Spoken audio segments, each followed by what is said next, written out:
와인 잔이 내 얼굴에 부딪혀 산산조각이 나는 소리는 현실의 것이라고 믿기 힘들 만큼 비현실적이고 투명했다. 쨍그랑 하는 파열음이 고막을 찢을 듯 울려 퍼진 직후 성북동의 2층 저택 다이닝룸에는 숨 막히는 정적만이 감돌았다. 귀가 먹먹해질 정도의 침묵이었다. 그 정막을 깨는 것은 오로지 내 뺨을 타고 턱선을 지나 정성스레 다림질한 흰색 실크 블라우스 위로 뚝뚝 떨어지는 액체 소리뿐이었다. 그것은 붉은 와인이었다. 아니, 와인과 내 관자놀이에서 터져나온 뜨거운 피가 뒤섞인 검붉고 비릿한 혼합물이었다. 망할 늙은이가 술을 따르라고 했으면 곱게 따를 것이지 웬 잔소리가 그렇게 많아. 며느리 최수진이 식탁을 짚으며 비틀거렸다. 그녀의 목소리는 알코올에 젖어 눅눅했고 동시에 날카로운 가시처럼 곤두서 있었다. 식당의 샹들리에 조명 아래서 그녀의 몸은 위태롭게 흔들렸다. 그 순간 내 안에 무언가가 와인 잔과 함께 바스락거리며 무너져 내렸다. 그것은 단순히 유리에 찢긴 내 오른쪽 관자놀이의 통증 때문만이 아니었다. 그것은 내 존엄이었고 가족이라는 이름으로 지탱해온 내 마지막 인내심이었다. 나는 30년 동안 서울중앙지검에서 검사로 일했다. 평생을 법전과 씨름하며 죄를 지은 자들을 차가운 법의 심판대 위에 세우는 일을 업으로 삼아왔다. 은퇴한 지금도 내 혈관 속에는 법조인의 냉철한 이성이 흐르고 있었다. 나는 법을 어떻게 이용해야 상대방의 숨통을 조이고 이 집안의 주인이 누구인지 뼈저리게 각인시킬 수 있는지 누구보다 잘 알고 있었다. 하지만 내 눈앞에 있는 가해자는 다른 누구도 아닌 내 하나뿐인 아들 민우의 아내였다. 과연 나에게 내 아들의 가정을 파괴할 용기가 있는가? 피가 흐르는 뺨을 손도 대지 않은 채 나는 스스로에게 물었다. 이야기를 계속하기 전에 잠시 시간을 거슬러 올라가야겠다. 이 모든 비극의 서막은 정확히 7개월 전 아들 민우의 다급한 전화 한 통에서 시작되었다. 어머니, 정말 죄송해요. 저희 아파트 전세금이 폭등해서 당장 갈 곳이 없어요. 새 집을 구할 때까지만 딱 몇 주만 어머니 댁에서 지내면 안 될까요? 세상 어느 어머니가 공경에 처한 자식을 외면하겠는가. 나는 두말 없이 성북동 본가의 대문을 열어주었다. 남편과 사별하고 홀로 지내기에 이 2층 양옥집은 너무나 넓고 적막했다. 어쩌면 나는 누군가의 온기를, 사람 사는 소음을 그리워했는지도 모른다. 아들 부부와의 동거는 처음에는 순조로워 보였다. 민우는 유망한 건축사무소의 건축가로 매일 바쁘게 일했고 며느리 수지는 디지털 마케팅 회사의 팀장이라고 했다. 그들은 아침 일찍 나갔다가 저녁 늦게 들어왔기에 내 규칙적인 은퇴 생활에는 큰 지장이 없었다. 주말이면 우리는 넓은 식탁에 마주 앉아 저녁을 먹었다. 민우는 특유의 서글서글한 유머로 대화를 주도했고 그 시간만큼은 우리 사이에 흐르는 윤활유 같았다. 하지만 몇 주라던 약속은 몇 달로 늘어졌다. 계절이 바뀌고 찬바람이 불기 시작하면서 수지는 서서히 감춰왔던 본색을 드러내기 시작했다. 처음에는 사소한 징후들이었다. 내가 살림에 대해 조언을 하거나 날씨 이야기를 꺼내면 그녀는 교묘하게 눈을 흘기거나 들릴 듯 말 듯한 한숨을 내쉬었다. 어머니, 이 집 가구들은 너무 앤티크하지 않나요? 솔직히 말하면 좀 박물관 같아요. 퀴퀴한 냄새도 나는 것 같고 그녀의 말투에는 묘한 경멸이 섞여 있었다. 나를 62살의 지적이고 건강한 여성이 아니라 그저 판단력이 흐려진 뒷방, 늙은이 취급하는 듯한 거만함. 나는 불쾌했지만 참았다. 세대 차이겠거니, 요즘 젊은 사람들의 화법이겠거니 하고 넘기려 했다. 하지만 진짜 문제는 술이었다. 처음에는 저녁 반주로 와인 한 잔 정도였다. 그러다 한 병이 되었고 어느새 민우가 출근하고 없는 평일 오후에도 그녀는 내 집 거실에서 혼자 술을 마시기 시작했다. 분리수거함에는 빈 소주병과 와인병이 쌓여가는 속도가 빨라졌다. 그리고 운명의 그 금요일 저녁이 찾아왔다. 나는 그날따라 특별히 신경 써서 저녁을 준비했다. 민우가 가장 좋아하는 연어 스테이크를 굽고 텃밭에서 직접 따온 딜딜과 허브로 크림 소스를 만들었다. 오븐에서는 로즈메리 향을 입힌 감자가 노릇하게 구워지고 있었다.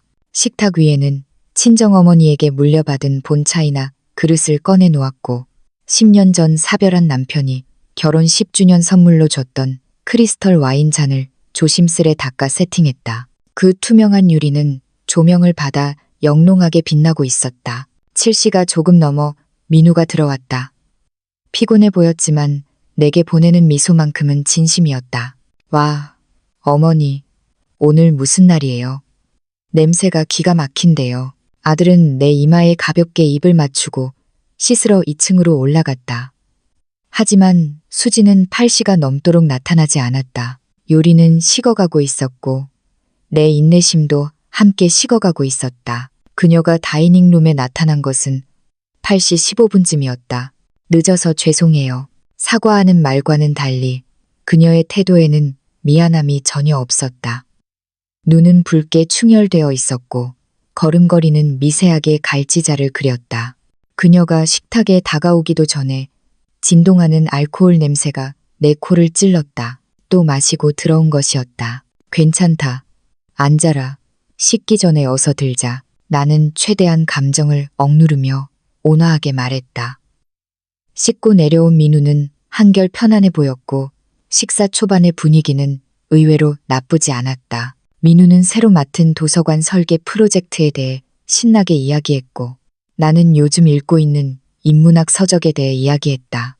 수지는 묘하게 조용했다. 가끔 툭툭 내뱉는 냉소적인 추임새를 제외하면 말이다.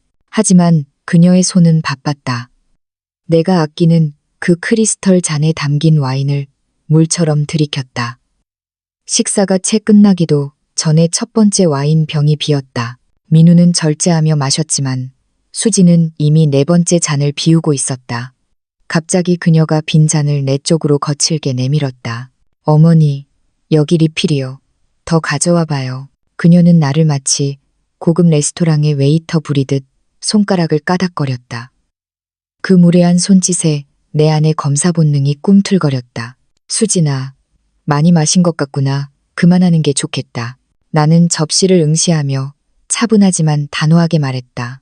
그 순간 식탁 위로 무거운 침묵이 내려앉았다. 민우는 포크를 든 손을 멈칫했고 불안한 눈빛으로 아내와 나를 번갈아 쳐다보았다. 뭐라고요? 수진의 목소리가 한 옥타브 높아졌다. 충분히 마셨다고 했다. 더 이상은 안 돼. 나는 고개를 들어 그녀를 똑바로 응시했다. 여기는 내 집이다. 내 식탁에서 이런 식으로 주정을 부리는 건 용납 못해. 그 말은 도화선에 불을 붙인 격이었다. 수진의 얼굴은 순식간에 붉은색에서 검붉은 자줏빛으로 변해갔다. 내 집, 그녀가 코웃음을 쳤다. 그 웃음소리는 유리 조각을 긁는 듯 섬뜩했다. 우리가 돈이 없어서 어쩔 수 없이 이 곰팡내 나는 골동품 박물관에 얹혀 산다고 우리를 아주 어린애 취급하시네요. 네, 수진아, 제발 그만해. 민우가 다급하게 그녀의 팔을 잡았다. 하지만 수진은 아들의 손을 거칠게 뿌리쳤다. 이거나, 강민우, 나도 참을 만큼 참았어. 당신 어머니가 우릴 보는 눈빛 좀 봐. 마치 침입자를 보는 것 같잖아. 우리가 감히 이 고귀한 마룻바닥을 더럽히고 있다는 듯이. 그녀는 비틀거리며 자리에서 일어나 나를 향해 몸을 숙였다. 술 냄새가 확 풍겼다. 그녀의 눈은 분노와 취기로 가늘게 떨리고 있었다. 당신 문제가 뭔지 알아요? 당신은 당신이 더 이상 그 잘난 이선영 검사님이 아니라는 걸 인정을 못하는 거야. 당신은 그냥 은퇴하고 껍데기만 남은 외로워서 미치겠는 늙은이일 뿐이라고. 주변 사람들을 쥐고 흔들어야만 자신이 살아있다고 느끼는 통제광. 나는 표정 하나 바꾸지 않았다. 수십 년간 법정에서 흉악범들의 저주와 협박을 들어오면서 단련된 평정심이었다. 그런 태도라면 더 이상 우리 집에서 함께 살 수 없겠구나. 당장 짐 싸서 나가는 게 좋겠다. 엄마, 민우가 비명을 지르듯 나를 불렀다. 수지는 기가 차다는 듯 입꼬리를 비틀어 올렸다. 나가라고? 오냐? 나가주지. 하지만 그 전에 술이나 내놓으라고. 안 그러면 이게 마지막 경고야. 그녀가 다시 한번 빈잔을 내 코앞에 들이밀었다. 나는 미동도 하지 않았다. 그리고 그 찰나의 순간이었다. 생각할 겨를도 피할 겨를도 없었다. 수진의 손이 궤적을 그리며 움직였고 그녀의 손을 떠난 무거운 크리스털 잔이 내 얼굴을 향해 날아들었다. 퍽 하는 둔탁한 타격음과 함께 쨍그랑 유리가 부서지는 소리가 동시에 들렸다. 오른쪽 관자놀이에 불에 댄 듯한 자결감이 느껴지더니 곧바로 따뜻한 액체가 흘러내렸다. 악! 민우가 비명을 질렀다.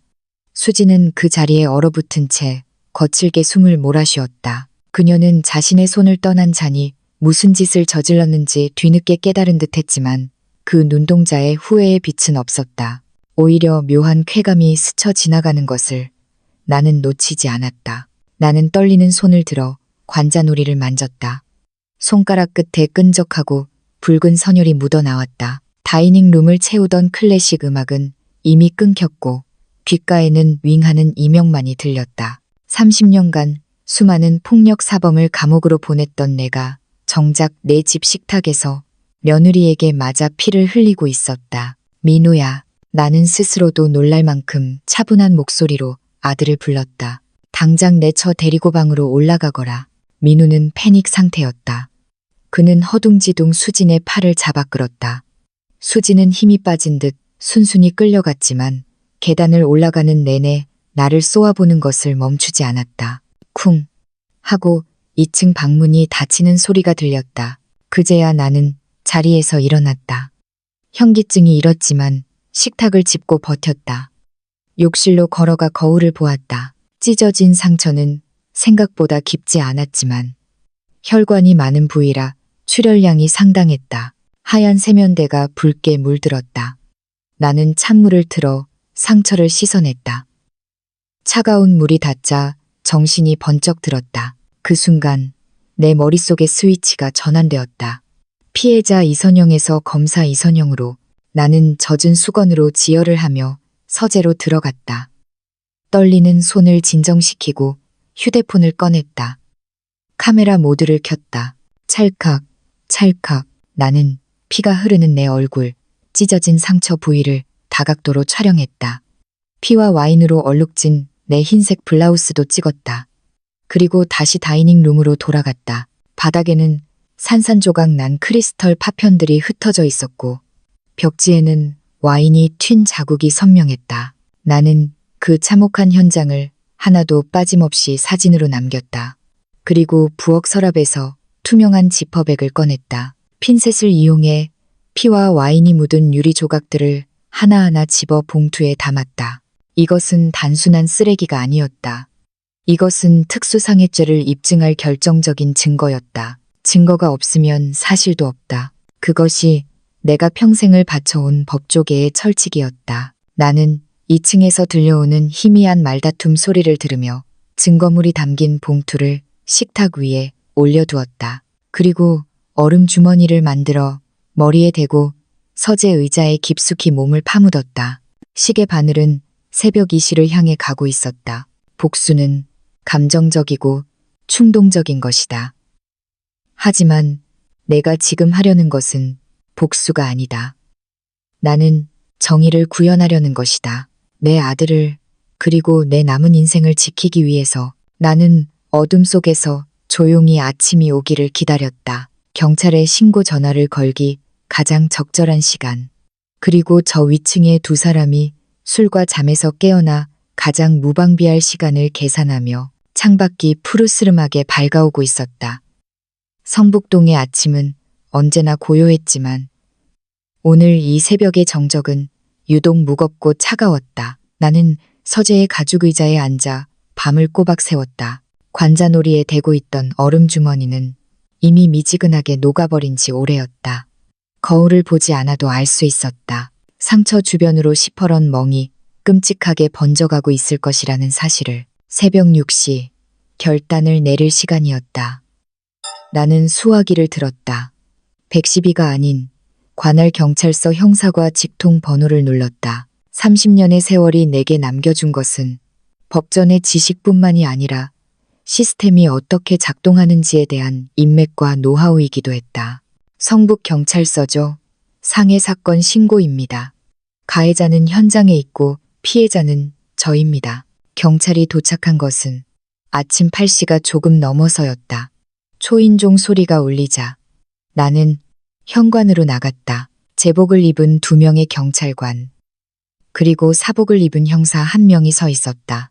그중 나이가 지긋한 김 형사가 나를 알아보곤 흠칫 놀라는 기색을 보였다. 이선영 검사님 아니십니까? 전직입니다. 김 형사님. 지금은 그저 폭행 피해자일 뿐이고요. 나는 그들을 다이닝 룸으로 안내했다. 어젯밤의 참상은 그대로 보존되어 있었다. 바닥에 흩뿌려진 와인 자국은 검게 말라붙어 있었고 내가 지퍼백에 분류해 놓은 유리 파편들은 증거물 번호표처럼 식탁 위에 나열되어 있었다. 여기서 일어난 일입니다. 나는 목소리를 낮췄다. 2층에서 자고 있을 그들이 깰까 봐서가 아니었다. 폭풍 전야의 고요함을 조금이라도 더 유지하고 싶었기 때문이다. 며느리가 술을 더 주지 않는다는 이유로 이 크리스털 잔을 제 얼굴에 던졌습니다. 보시다시피 나는 휴대폰을 열어 어젯밤 찍어둔 상처 사진과 피 묻은 블라우스 사진을 보여주었다. 그리고 내 관자놀이의 거즈를 살짝 들쳐 붉게 부어오른 상처를 직접 확인시켜 주었다. 김 형사의 표정이 딱딱하게 굳었다. 그는 프로였다. 감정을 배제한 채 수첩의 상황을 기록하기 시작했다. 가해자는 아직 댁내에 있습니까? 네, 2층에서 제 아들과 자고 있습니다. 정식으로 사건 접수하시겠습니까? 가족 간의 일이라. 김 형사님, 나는 그의 말을 잘랐다. 아주 짧은 순간 아들 민우의 얼굴이 떠올랐지만 곧바로 어젯밤 수진이 잔을 던지던 그 경멸 어린 눈빛이 그 자리를 덮어버렸다. 내가 이 집에서 폭행당하고도 아무 말 못할 것이라는 그 오만함. 가족이라서 용서가 되는 게 아닙니다. 가족이기 때문에 더더욱 용납할 수 없는 겁니다. 정식으로 고소합니다. 특수상해 죄로. 부엌 식탁에 앉아 진술서를 작성하는 동안 2층 계단에서 삐그덕거리는 소리가 들렸다. 곧이어 부스스한 모습의 민우가 부엌 문가에 나타났다. 그는 경찰들을 보고 멍하니 입을 벌렸다. 어머니, 무슨 일이에요? 경찰은 왜? 내 대답이 떨어지기도 전에 민우 뒤로 수진이 나타났다. 부은 눈과 헝클어진 머리. 그녀는 상황을 파악하려는 듯 눈을 가늘게 뜨더니 식탁에 앉아있는 경찰과 내 상처를 번갈아 보고는 순식간에 표정을 일그러뜨렸다. 이게 다 무슨 짓이에요? 지금 경찰을 부른 거예요? 수진의 목소리는 잠기운이 섞여 있었지만 날카로웠다. 김 형사가 자리에서 일어났다. 최수진 씨 되십니까? 어젯밤 이 장소에서 발생한 상해 사건 조사를 위해 나왔습니다. 민우가 믿을 수 없다는 듯 나를 쳐다봤다. 엄마, 정말 수진이를 신고한 거야? 며느리를 경찰에 넘기겠다고? 그 아이가 나를 공격했다. 민우야. 나는 흔들림 없는 목소리로 말했다. 유리잔으로 내 얼굴을 가격했어. 피를 받고 이건 단순한 부부 싸움이나 고부 갈등이 아니야. 범죄다. 아니, 그건 실수였잖아요. 그냥 홧김에. 그리고 술에 취해서 그런 건데. 수진이 억울하다는 듯 소리쳤다. 선생님. 김 형사가 낮지만 단호한 어조로 끼어들었다. 술에 취했다는 것이 폭력을 정당화하는 사유가 될 수는 없습니다. 오히려 가중처벌의 요인이 될 수도 있죠. 수진은 주먹을 꽉 쥐었다. 정말 너무하시네요. 고작 유리잔 하나 깬 것 가지고 시어머니가 며느리를 신고해요? 이게 말이나 돼요? 고작 유리잔. 내가 되물었다. 그 잔이 내 눈에 맞았다면 난 실명했을 거다. 그리고 이건 내 집이야. 내 집에서 내 안전이 위협받는 걸 방관할 생각 없다. 김 형사가 수진에게 다가갔다. 최수진 씨, 서로 동행하셔서 피의자 신문조서 작성하셔야겠습니다. 임의동행 거부하시면 현행범 체포로 진행될 수도 있습니다. 뭐라고요? 체포? 수진이 비명을 지르듯 외쳤다. 민우는 울상을 지으며 나와 경찰 사이를 오가며 애원했다. 엄마, 제발 이러지 마요. 우리 가족이잖아요. 우리끼리 해결할 수 있잖아요. 네, 나는 아들을 보았다. 가슴 한구석이 찢어지는 듯 아팠다. 그 통증은 관자놀이의 상처와는 비교도 안 될 만큼 깊었다. 민우야, 우리는 지난 몇 달간 가족으로서 해결하려고 노력했다. 하지만 어젯밤 내 처는 선을 넘었어. 결국 수지는 옷을 갈아입고 경찰차에 올라탔다. 민우는 사색이 되어 그 뒤를 따랐다. 수진이 현관을 나서며 나를 돌아보았다. 도끼 어린 눈이었다. 후회하실 거예요. 반드시. 경찰차가 떠나고 대문이 닫혔다. 다시 집안에 정적이 찾아왔다. 하지만 그것은 평화로운 정적이 아니었다. 폭풍이 쓸고 지나간 자리에 남은 폐허 같은 공허함이었다. 나는 소파에 주저앉았다. 긴장이 풀리면서 온몸에 멍이 욱신거렸다. 하지만 후회는 없었다. 이 시간 후 민우가 돌아왔다. 짐을 챙기러 온 것이었다. 그의 눈은 퉁퉁 부어 있었다. 경찰서에서 수진이 데리고 나올 거예요. 당분간은 처가나 친구 집에서 지낼 겁니다. 그래, 그게 좋겠구나. 내가 담담하게 말했다. 민우는 거칠게 숨을 몰아쉬며 나를 노려보았다. 어떻게 엄마가 이럴 수 있어? 며느리한테 수갑만 안 채웠지 범죄자 취급을 해? 내가 엄마 아들이긴 해? 네가 내 아들이기 때문에 이러는 거야. 웃기지 마. 엄마는 그냥 자존심 센 전직 검사일 뿐이야. 법이 아들보다 위에 있지. 엄마는 늘 그랬어. 차갑고 인정머리 없고. 그 말은 비수처럼 내 가슴에 꽂혔다. 하지만 나는 내색하지 않았다. 민우야, 수진이는 정상이 아니야.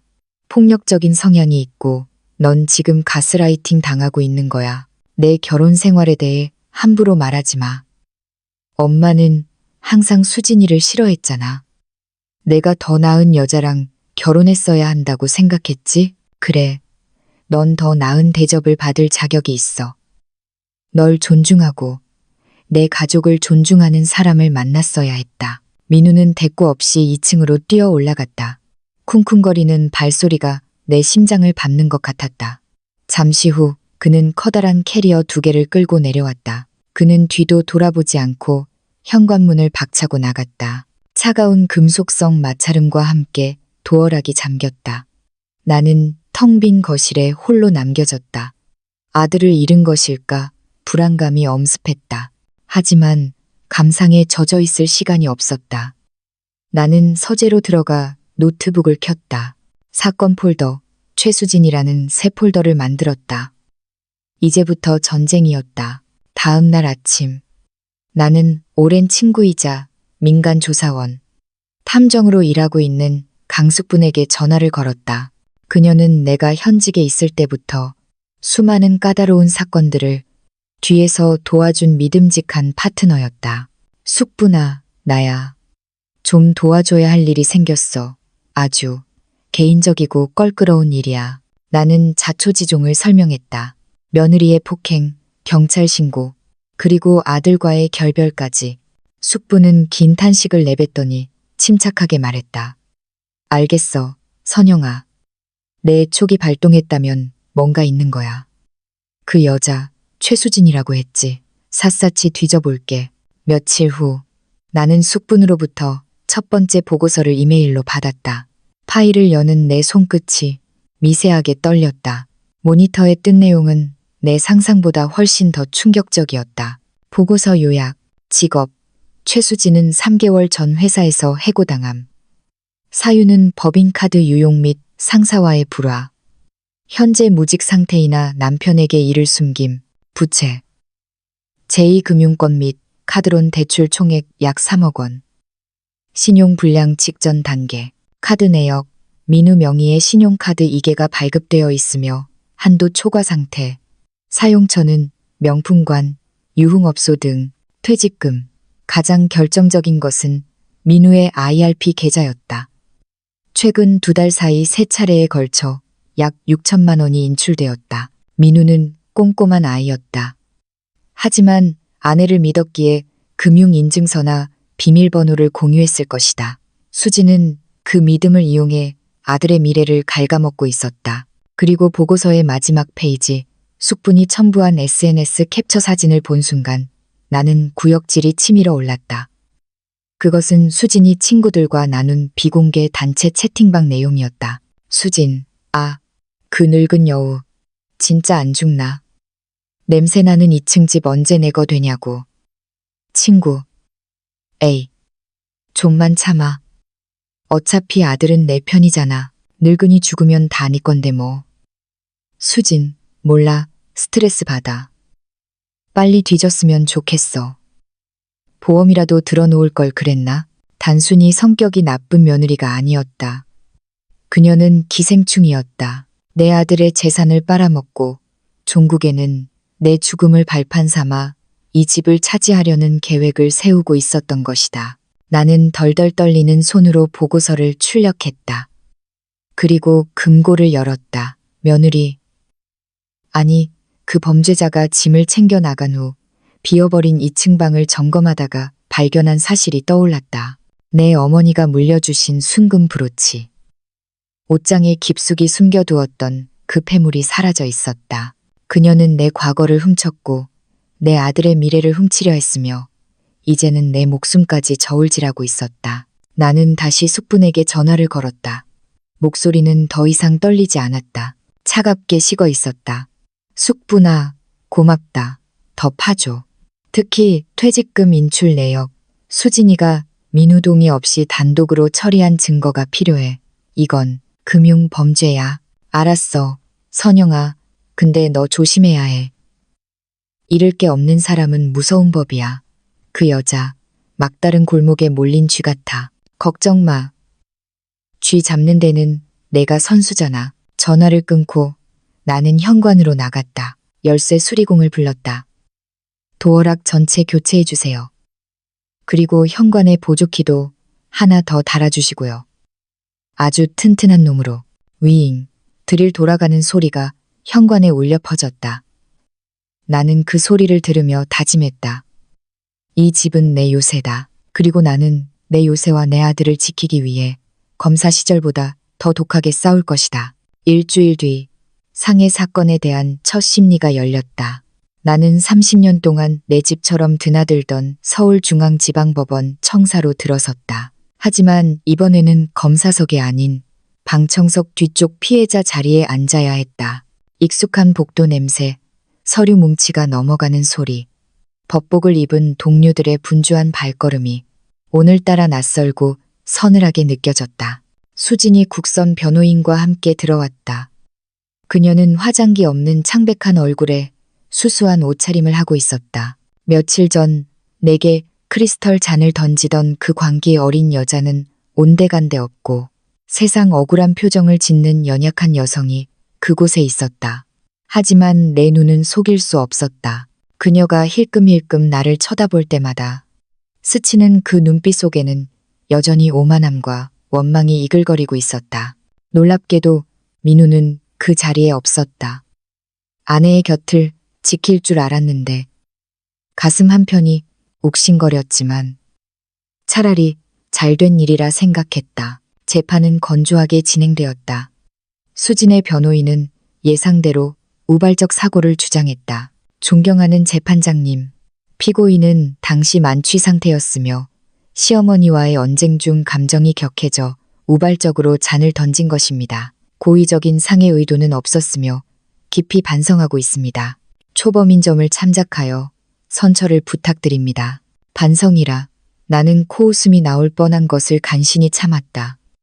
발언권이 주어지자 나는 자리에서 일어났다. 수십 년간 이 공간에서 내 목소리가 가졌던 무게감을 기억하며 나는 최대한 정제된 어조로 입을 열었다. 재판장님, 저는 피고인에 대한 처벌보다 더 시급한 것을 요청드리기 위해 이 자리에 섰습니다. 이 사건은 제가 호의로 거처를 내어준 제 집, 제 식탁에서 일어났습니다. 저는 피고인에 대한 임시 조치로서 접근 금지 명령을 신청합니다. 수진의 얼굴이 하얗게 질리는 것이 보였다. 접근 금지 명령이 떨어진다는 것은 그녀가 현재 거주하고 있는 그리고 장차 자신의 것이 되리라 믿어 의심치 않았던 내 집으로 돌아올 수 없다는 것을 의미했다. 판사는 잠시 기록을 검토하더니 판결을 내렸다.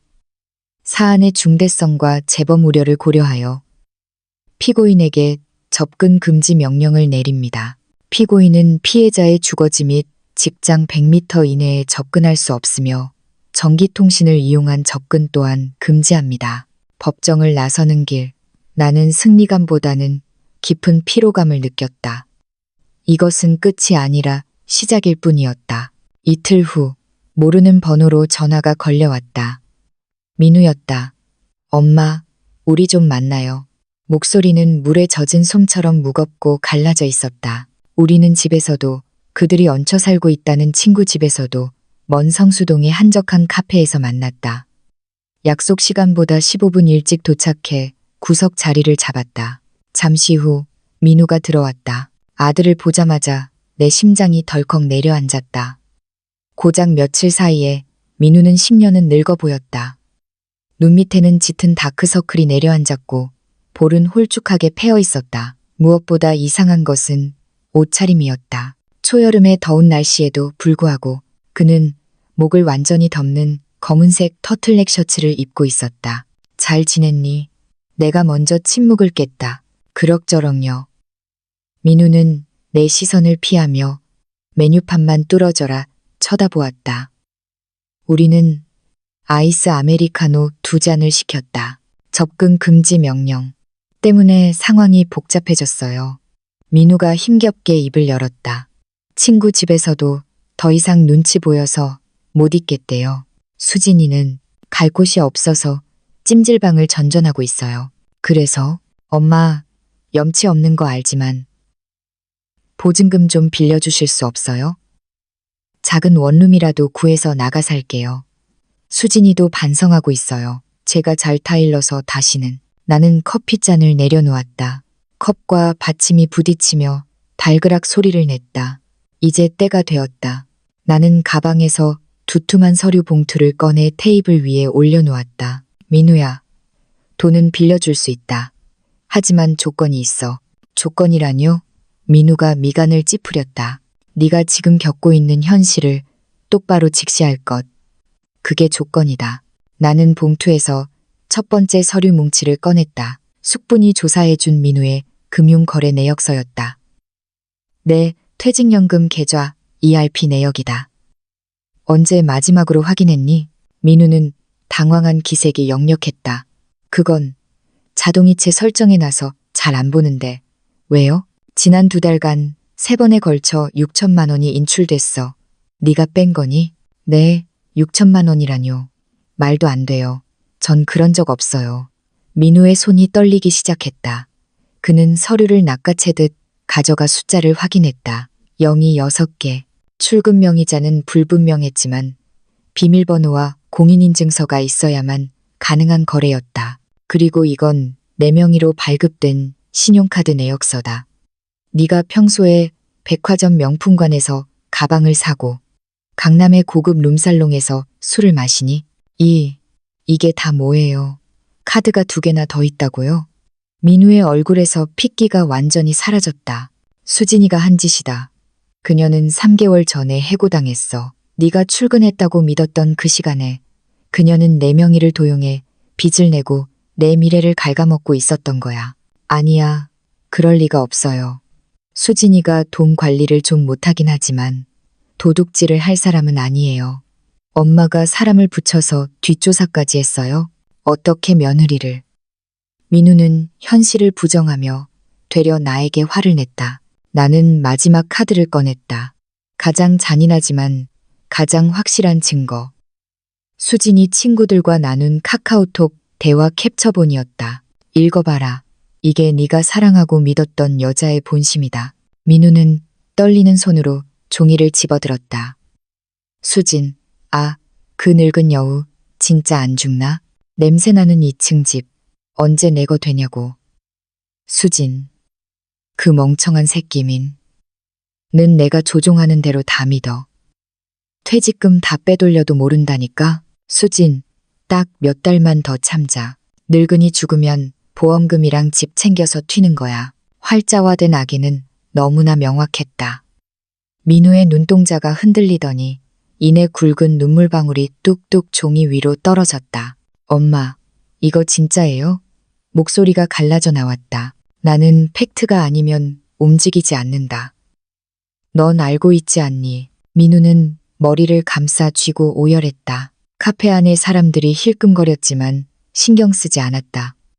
난 그것도 모르고 우리가 힘들어서, 가난해서 예민해진 거라고만 생각했어요. 내가 더 잘하면 될 줄 알았는데. 나는 자리에서 일어나 아들의 옆자리로 갔다. 어깨에 손을 올리는 순간 민우가 화들짝 놀라며 몸을 움츠렸다. 그 과도한 반응, 그리고 계속 신경 쓰이던 저 터틀넥 셔츠. 민우야. 내 목소리가 차갑게 가라앉았다. 날씨가 이렇게 더운데 왜 목티를 입고 있니?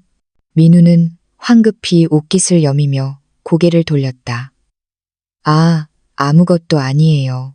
그냥 감기 기운이 있어서. 보여다오. 싫어요. 정말 아무것도. 나는 단호하게 아들의 손을 치우고 터틀넥을 아래로 잡아내렸다. 그곳에는 선명한 손자국이 남아 있었다.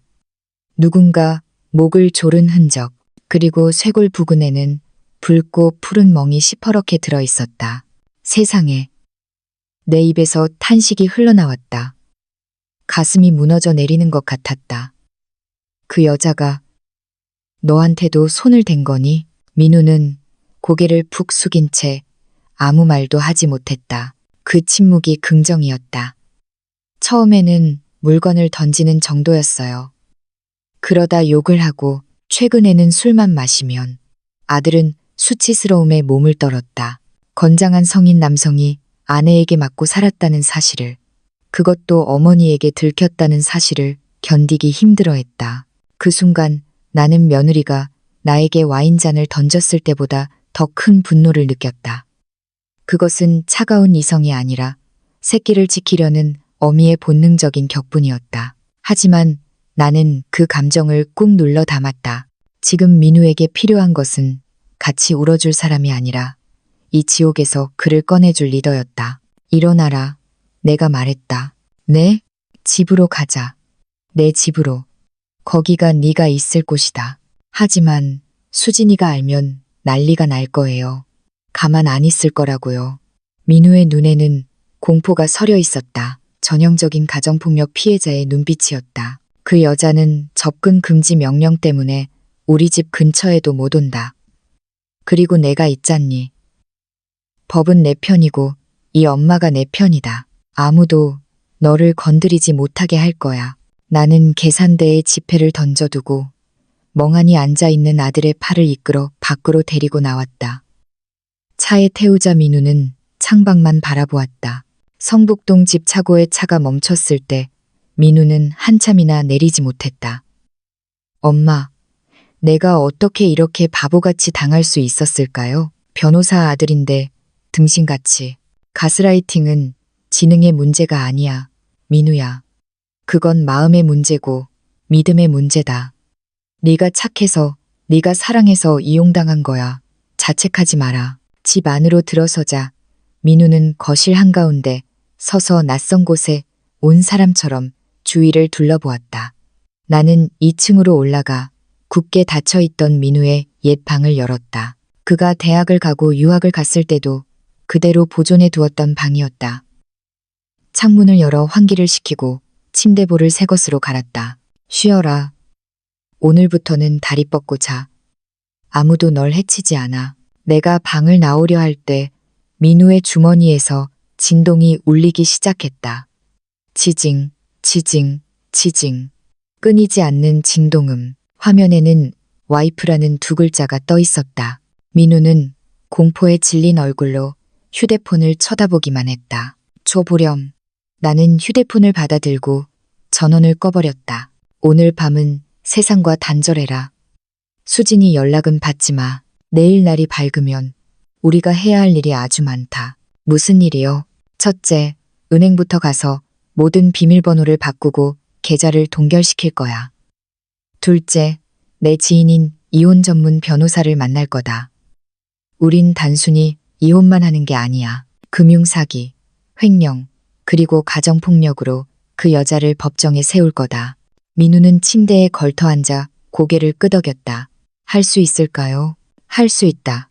엄마 믿지? 나는 방문을 닫아주었다.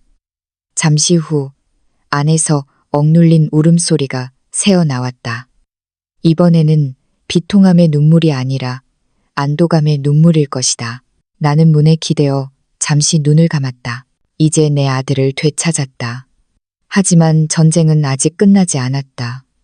수지는 잃을 게 없는 짐승처럼 덤벼들 것이다. 나는 서재로 내려와 수진 사건 폴더를 다시 열었다.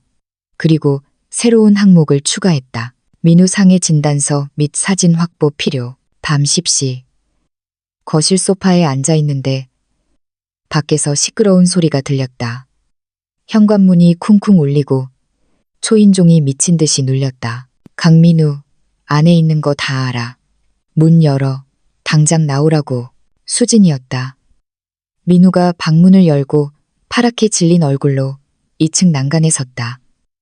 엄마, 들어오지 마라. 내가 처리하마. 나는 인터폰을 확인하지도 않고 곧바로 112에 신고했다. 성북동입니다. 접근 금지 명령을 받은 가해자가 주거 침입을 시도하고 있습니다. 지금 당장 출동해 주세요. 밖에서는 수진의 고함과 욕설이 이어졌다. 동네 창문들이 하나둘씩 열리는 게 느껴졌다. 이 나쁜 놈아, 내가 어떻게 나한테 이럴 수 있어. 내가 널 어떻게 먹여 살렸는데. 거짓말. 뻔뻔한 거짓말. 7분 후 경찰차 사이렌 소리가 들려왔고 곧이어 수진의 비명 소리가 멀어졌다. 그녀는 현행범으로 체포되었다. 나는 2층으로 올라가 떨고 있는 민우를 안아주었다. 봤지? 법이 지켜준다. 이제 끝났어. 그날 밤 민우는 어릴 적 악몽을 꿨을 때처럼 내 방에 이불을 깔고 잠들었다. 나는 잠든 아들의 멍든 목을 바라보며 밤새 잠을 이루지 못했다. 내일 해가 뜨면 나는 더 이상 자비로운 시어머니가 아닐 것이다. 내 아들의 인생을 망가뜨린 대가를 아주 혹독하게 치르게 해줄 심판자가 될 것이다. 다음 날 아침, 낯선 전화벨 소리가 거실의 정적을 깼다. 접근 금지 명령 위반 사건을 담당한 성북경찰서 수사관이었다. 이선영 씨 되십니까? 가해자 최수진 씨, 어젯밤 유치장에 입감되었습니다. 오늘 오전 중으로 구속영장이 청구될 예정입니다. 수사관의 목소리는 건조했지만 그 내용은 내 가슴을 쓸어내리게 하기에 충분했다. 최근에 가정폭력 이력에 더해 피해자 주거지에 무단 침입을 시도한 점, 그리고 심각한 정서적 불안정을 보인 점을 고려할 때 법원에서도 구속 필요성을 인정할 가능성이 높습니다. 보석 허가가 나더라도 전자발찌 부착이나 아주 엄격한 감시 조건이 붙을 겁니다. 전화를 끊고 나는 깊은 숨을 내쉬었다. 안도감과 동시에 묵직한 서글픔이 밀려왔다. 2층에서는 아직 인기척이 없었다. 민우는 지난밤의 소동으로 기진맥진하여 깊은 잠에 빠져 있었다. 나는 식탁 위에 메모를 남겼다. 잠시 나갔다 오마, 아침 챙겨 먹거라. 나는 곧바로 숙부네 사무실로 향했다. 그녀가 어젯밤 급하게 문자를 보냈기 때문이었다. 새로운 게 나왔어. 당장 봐야 해. 종로의 낡은 빌딩 3층. 숙부네 탐정사무소에 들어서자 그녀는 평소의 여유로운 미소 대신 심각하게 굳은 얼굴로 나를 맞았다. 선영아 왔어? 앉아봐. 마음 단단히 먹고 숙부는 두툼한 서류 뭉치를 테이블 위에 펼쳤다. 부산 남부경찰서, 대구 수성경찰서의 로고가 찍힌 낡은 사건 기록 사본들이었다. 우리가 찾던 게 단순한 낭비벽이나 알코올 의존증 수준이 아니야. 숙분이 안경을 치켜 올리며 설명했다.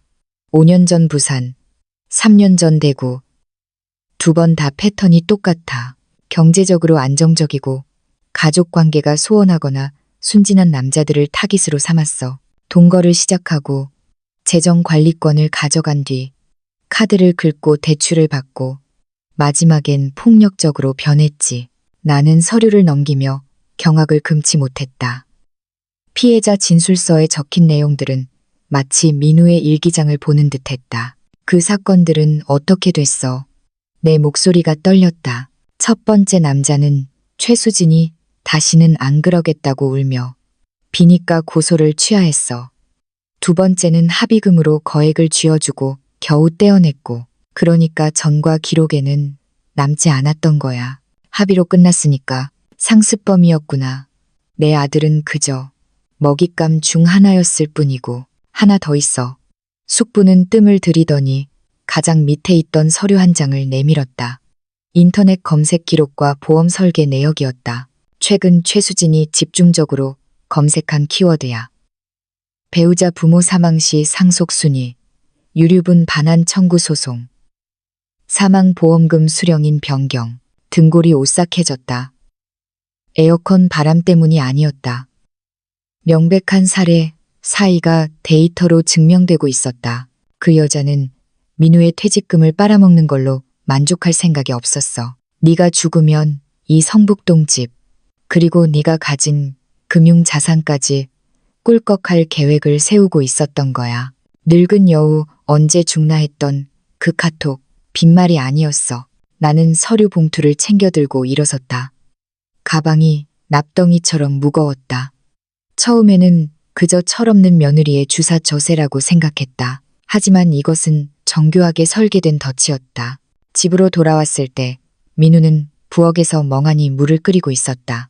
그 뒷모습이 너무나 작고 위태로워 보여서 나는 잠시 문가에 서서 눈물을 삼켰다. 어디 다녀오셨어요? 민우가 힘없는 목소리로 물었다. 숙부니모 만났다. 민우야, 앉아봐라. 네가 꼭 봐야 할 게 있다. 나는 식탁 위에 숙부에게 받은 자료들을 펼쳐 놓았다. 부산과 대구에서의 행적, 그리고 상속과 보험에 관한 검색 기록들. 민우는 떨리는 손으로 서류를 한 장 한 장 넘겼다. 그의 표정은 충격에서 공포로, 그리고 다시 허망함으로 시시각각 변해갔다. 그러니까 내가 특별히 못나서 당한 게 아니란 거네요.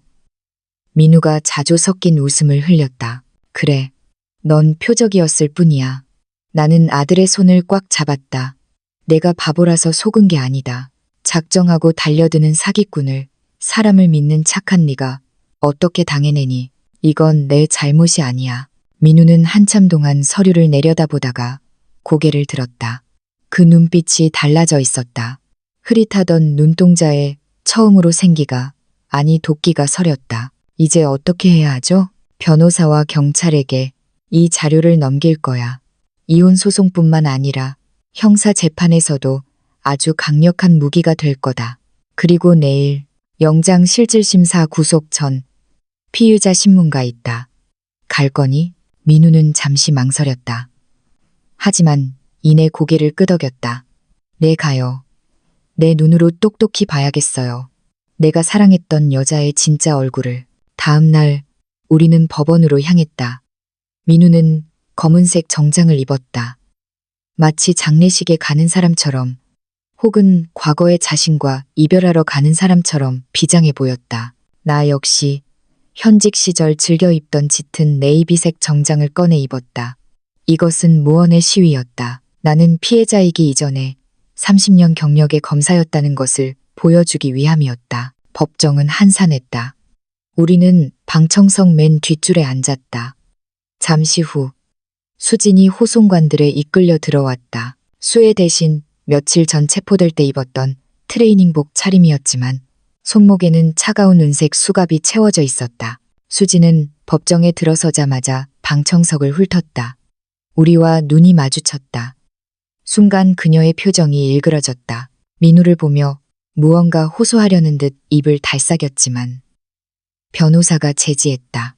심사가 시작되었다. 담당 검사는 우리가 제출한 증거들을 조목조목 읊어나갔다. 피해자는 접근 금지 명령을 정면으로 위반하고 야간에 흉기와인 잔을 사용하여 시어머니에게 상해를 입혔습니다. 또한 검사는 잠시 뜸을 들이더니 숙분이 찾아낸 자료를 들어보였다. 검찰 측 추가 조사 결과 피의자는 과거 부산과 대구에서도 유사한 수법으로 데이트 폭력 및 금전 편취를 저지른 정황이 포착되었습니다. 이는 상습성을 강력히 시사합니다. 수진이 흠칫하며 변호사를 쳐다봤다. 자신의 과거가 이렇게 빨리 낱낱이 까발려질 줄은 몰랐던 모양이다. 그녀의 얼굴이 흑빛으로 변했다. 판사는 무표정한 얼굴로 기록을 검토한 뒤 짧게 선언했다. 사안이 중대하고 도주 및 재범의 우려가 있다고 판단됩니다. 구속 영장을 발부합니다. 쾅! 의사봉 소리가 법정에 울려 퍼졌다. 수진이 울부짖으며 민우 쪽으로 몸을 돌렸다. 여보, 민우 씨, 제발 나 좀 살려줘. 나 감옥 가기 싫어. 우리 사랑했잖아. 민우는 미동도 하지 않았다. 그는 차갑게 식은 눈으로 자신을 기만하고 학대했던 여자가 끌려나가는 모습을 끝까지 지켜보았다. 그리고 수진이 문 밖으로 사라지자 그제야 내 손을 잡고 있던 손에 힘을 풀었다. 생각보다 마음이 아프지 않네요. 법원 복도를 걸어 나오며 민우가 말했다. 저 여자가 애원하는 걸 보는데 예전 같으면 마음이 약해졌을 텐데 오늘은 그냥 징그럽다는 생각만 들었어요. 잘했다. 넌 아주 강해졌어. 집으로 돌아오는 길 우리는 페인트 가게에 들렀다. 민우는 자신의 방을 다시 칠하고 싶다고 했다. 그는 하늘색 페인트를 골랐다. 폭풍우가 지나간 뒤에 하늘 색깔 같아요. 그날부터 우리의 일상은 회복을 위한 의식 리추처럼 흘러갔다. 낮에는 변호사를 만나 이혼 서류와 형사 고소장을 다듬고 은행을 다니며 도용당한 명의를 정리했다. 밤이 되면 우리는 작업복을 입고 민우의 방을 칠했다. 곰팡이 핀 과거를 덮어버리듯 롤러가 지나갈 때마다 벽은 산뜻한 푸른색으로 변해갔다. 2주 후 희소식이 날아들었다. 은행에서 민우의 퇴직연금 무단 인출을 금융사기로 인정하여 피해 금액 6천만 원 전액을 환급해주겠다는 통지였다. 수진이 쓴 카드 대금 역시 명의 도용이 인정되어 채무 부존재 확인이 가능해졌다. 하나씩 제자리를 찾아가고 있구나. 내가 말했다. 민우는 페인트가 묻은 손으로 땀을 닦으며 웃었다. 엄마, 그거 아세요? 제일 견디기 힘들었던 건 돈도 폭력도 아니었어요. 내 지난 인연이 거짓 위에 세워졌다는 사실. 내가 사랑했던 여자는 실존하지 않는 허상이었다는 사실. 그게 제일 비참했어요. 나는 사다리에서 내려와 아들을 안아주었다. 가짜를 떠나보내야 진짜가 올 자리가 생기는 법이란다. 다시 계절이 바뀌어 가을의 문턱에 들어설 무렵 담당 변호사에게서 연락이 왔다. 최수진 측 변호사에게서 제안이 왔습니다. 모든 혐의, 특수상해, 사기, 접근, 금지, 위반을 인정하고 이혼에 동의하는 조건으로 형량을 협상하고 싶어 합니다. 어떤 조건입니까? 징역 2년에 집행유예 3년. 그리고 위자료 및 재산 분할 청구 포기. 민우 씨와 어머님께 그 어떤 법적 권리도 주장하지 않겠다는 각서를 쓰겠답니다. 민우가 스피커폰으로 그 내용을 듣고 있었다. 집행유예라면 감옥에 살지는 않는다는 거네요? 그렇습니다. 구치소에서 풀려나는 거죠. 만약 우리가 합의를 거부하면 정식 재판으로 가게 됩니다. 그러면 4, 5년 실형을 받아낼 수도 있겠지만 민우 씨가 법정에 증인으로 출석해서 그 끔찍한 기억을 다시 증언해야 합니다. 기간도 1년 이상 걸릴 거고요. 나는 민우를 바라보았다. 선택은 그의 몫이었다. 민우는 한참 동안 창밖에 붉게 물든 단풍을 바라보다가 입을 열었다. 받아들일게요. 민우야, 괜찮겠니? 그 여자가 바로 풀려나는데? 네, 복수하겠다고 제 인생을 1년이나 더 그 여자랑 엮이고 싶지 않아요. 그냥 끝내고 싶어요. 내 인생에서 완전히 지워버리는 게 최고의 복수 같아요. 일주일 후 선고 공판이 열렸다. 이것이 마지막이었다. 수지는 그 사이 부쩍 늙어 있었다. 염색이 빠져 검은 뿌리가 올라온 머리는 헝클어져 있었고 살이 빠져 죄수복이 헐렁했다. 판사가 판결문을 낭독했다. 피고인 최수진을 징역 2년에 처한다. 다만 피고인이 범행을 모두 자백하고 피해자와 합의한 점을 참작하여 본형의 집행을 3년간 유예한다. 또한 보호관찰과 알코올 치료, 강의 수강을 명한다. 땅. 사건 번호 2023고단. 모든 것이 끝났다. 수진은 석방 절차를 밟기 위해 호송관을 따라 나가면서 마지막으로 우리를 돌아보았다. 민우 씨, 미안해. 정말로. 민우는 대답하지 않았다. 욕설도 비난도 하지 않았다. 그저 무심한 눈으로 그녀를 1초간 응시하더니 휙 몸을 돌려 법정 출구로 걸어 나갔다. 그것은 완전한 차단. 블럭이었다. 법원 밖으로 나오자 가을바람이 쌀쌀했다. 하지만 그 바람은 상쾌했다. 민우가 내 손을 잡았다. 그 손은 더 이상 차갑지 않았다. 끝났네요, 엄마. 그래, 끝났다. 우리는 근처 꽃집에 들러 해바라기 화분을 하나 샀다. 민우가 말했다. 해바라기는 항상 빛을 향해 고개를 들잖아요. 저도 이제 그렇게 살려고요. 하지만 우리는 그때까지 몰랐다. 이것이 끝이 아니라 또 다른 거대한 진실로 향하는 문이었다는 것을. 수진이 단순한 사기꾼이 아니라 거대한 조직의 일원이라는 사실이 밝혀지는 데는 그리 오랜 시간이 걸리지 않았다. 수진이 법원을 떠나고 계절이 2번 바뀌었다. 민우의 삶은 아주 느리지만 확실한 리듬을 되찾아가고 있었다. 그는 주 2회 심리 상담을 받기 시작했고 성북구에 있는 작은 가정폭력 생존자 자조 모임에 나가기 시작했다.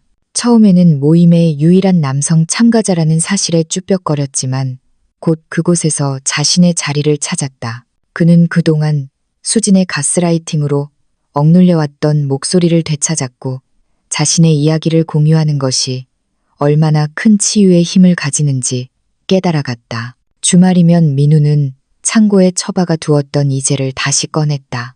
수진이 돈도 안 되는 짓거리라며 비웃어 그만두었던 그림이었다. 캔버스 위에는 더 이상 어둡고 칙칙한 색이 아닌 그가 벽에 칠했던 것과 같은 맑은 파란색과 노란색이 채워졌다. 내가 알던 다정하고 꿈 많던 아들이 돌아오고 있었다. 수진이 형을 선고받고 4개월쯤 지났을 때였다. 담당 변호사에게서 의외의 연락이 왔다. 이 전 검사님, 중요한 소식이 있어서 전화드렸습니다. 최수진 씨가 검찰에 협조하기로 했답니다. 협조라니요? 그녀가 단순한 개인 사기꾼이 아니었습니다. 경찰 조사 결과 그녀는 조직적인 로맨스 스캠, 범죄 단체의 일원으로 밝혀졌습니다. 경제적으로 여유로운 남성들을 타깃으로 삼아 결혼을 전제로 접근하고 심리를 조작해 재산을 갈취하는 전문 조직이더군요. 수진 씨는 형량을 감면받는 조건으로 조직의 총책과 공범들에 대한 정보를 넘기기로 사법 거래를 했습니다. 수화기를 든 손에 힘이 들어갔다. 등골이 서늘해졌다. 민우는 그저 운 나쁘게 나쁜 여자를 만난 게 아니었다. 훈련된 사냥꾼들이 쳐놓은 거미줄에 걸린 나비였던 것이다. 이 사실이 민우의 법적 상황에 영향을 줍니까? 아니요. 이혼과 위자료 문제는 이미 종결되었으니까요. 다만 민우 씨가 혼자만 바보같이 당했다는 자책감에서 벗어나는 데는 도움이 될지도 모르겠네요. 전화를 끊고 나는 한참 동안 생각에 잠겼다. 이 충격적인 진실을 아들에게 말해야 할까? 나는 당분간 묻어두기로 했다. 민우는 이제 막 평온을 찾았다. 굳이 흙탕물을 다시 일으킬 필요는 없었다. 그가 조금 더 단단해지면 그때 말해주리라. 그로부터 몇 달 후 나는 모교인 법대에서 주최한 가정폭력 심포지엄에 연사로 초청받았다.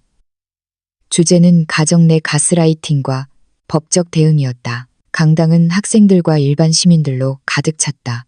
나는 30년 검사 생활의 경험과 피해자의 어머니로서 겪은 지난 1년의 시간을 담담하게 풀어냈다. 우리는 종종 가정폭력이 못 배우거나 가난한 집안에서만 일어나는 일이라고 착각합니다.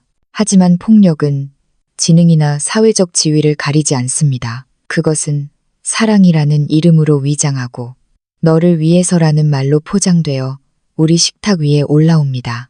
때로는 와인 잔이 깨지는 것 같은 파국이 있어야만 비로소 그 실체를 보게 되기도 합니다. 강연을 마치고 내려오는데 객석 맨 뒷줄에서 익숙한 얼굴이 보였다. 민우였다. 눈가가 붉어진 채 서 있는 아들을 보고 나는 깜짝 놀랐다. 온다는 말이 없었는데 엄마, 강이 정말 멋졌어요. 복도에서 만난 민우가 쑥스러운 듯 말했다. 언제 왔니? 말도 없이. 엄마가 이 이야기를 어떻게 하시는지 꼭 보고 싶었어요. 그리고 드릴 말씀도 있고요. 민우는 주머니에 손을 꽂았다. 그가 긴장할 때 나오는 버릇이었다. 저 심리학 대학원에 진학하기로 했어요. 상담 심리를 전공해서 저 같은 피해자들을 돕고 싶어요.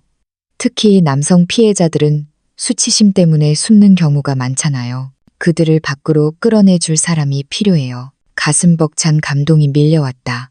민우야, 정말 훌륭한 생각이다. 네가 겪은 고통이 누군가에게는 희망이 될 거야. 엄마가 영감을 주셨어요. 엄마가 저를 위해 싸워주신 방식. 상처받았지만 무너지지 않은 그 모습이 저를 움직였어요. 예전엔 법정에서 정의를 구현하셨다면 저는 법정 밖에서 사람들의 마음을 변호하고 싶어요. 그날 저녁 우리는 단골 한정식 집에서 축배를 들었다. 디저트로 나온 수정과를 마실 때쯤 민우가 조심스레 물었다. 혹시 수진이 소식 들으셨어요? 나는 잠시 망설이다가 이제는 말할 때가 되었다고 판단했다. 그래, 경찰에 협조하고 있단다. 알고 보니 그녀는 거대한 사기 조직의 일원이었어. 혼자가 아니었더구나. 민우는 놀란 듯 눈을 크게 떴지만 이내 고개를 끄덕였다. 그렇군요.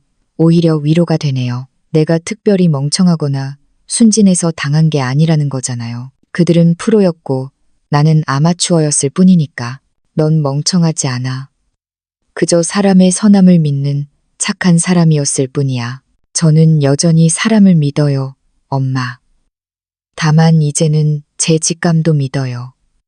뭔가 잘못됐다는 느낌이 들면 멈출 줄 아는 지혜가 생겼거든요.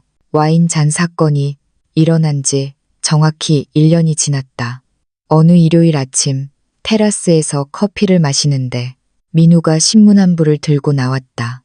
이거 한번 보실래요? 그가 가리킨 곳은 사회면의 작은 기사였다.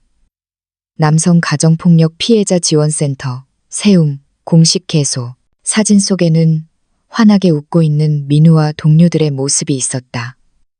말도 안 하고 언제 이런 걸 준비했니? 놀래켜드리고 싶었어요.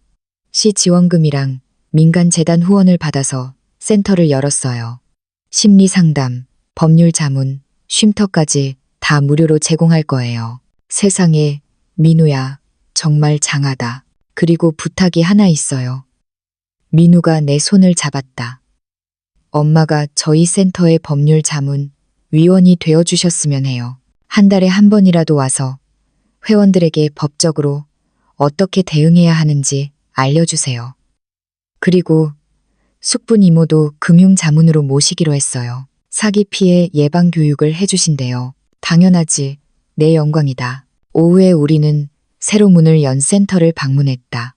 리모델링한 2층 주택은 따뜻하고 아늑했다. 상담실 문 앞에 붙은 법률 자문위원 이선영이라는 명패를 보며 나는 묘한 감정에 휩싸였다. 1년 전 나는 피 흘리며 경찰서에 앉아 아들을 잃을까봐 두려워했다. 하지만 지금 우리는 그 어느 때보다 단단하게 연결되어 있었다. 단순한 혈연이 아닌 생존과 치유의 연대린다로 집으로 돌아오는 길, 우리는 성북동 입구의 앤티크 숍 앞을 지나게 되었다. 쇼윈도에 진열된 아름다운 크리스털 와인 잔 세트가 내 눈길을 사로잡았다. 나는 잠시 발걸음을 멈추고 그것을 바라보았다. 마음에 드세요? 민우가 물었다. 글쎄다, 예쁘긴 한데. 나는 말을 흐렸다. 와인잔은 우리에게 트라우마의 상징이었다. 들어가서 사요, 엄마. 민우가 내 팔을 끌었다. 괜찮겠니? 너 한동안 유리잔만 봐도 떨었잖아. 지난주에 동료들이랑 회식하는데 맥주잔을 부딪혀도 손이 안 떨리더라고요. 의사 선생님이 그러셨어요. 그게 작은 승리라고요. 민우는 씩 웃었다. 우리 이 잔 사서 오늘 밤에 와인 한 잔해요. 잊기 위해서 마시는 술 말고 축하하기 위해서 마시는 술로요. 그날 밤 우리는 식탁에 마주 앉았다.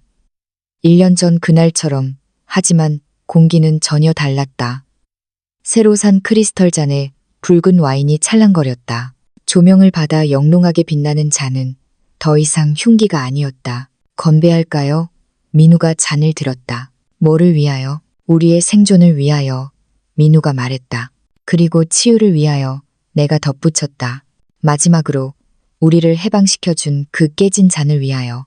쨍그랑 하는 맑고 청아한 소리가 다이닝룸을 채웠다. 나는 오른쪽 관자놀이에 남은 희미한 흉터를 문득 떠올렸다. 그것은 이제 고통의 기억이 아니었다. 우리가 겪어낸 폭풍 후의 증표이자 훈장이었다. 어떤 것들은 더 단단해지기 위해 한 번은 철저히 부서져야만 한다. 내 관자놀이에서 부서졌던 그 크리스털 잔처럼 우리 가족은 산산조각 났었다. 하지만 그 파편들을 주워 모아 우리가 다시 쌓아 올린 이 삶은 흠집 하나 없던 예전의 삶보다 훨씬 더 견고하고 눈부셨다. 나는 와인을 한 모금 마시며 아들을 바라보았다. 그는 웃고 있었다. 진짜 웃음이었다. 폭풍은 지나갔고 우리들의 하늘은 이제 막 개기 시작했다.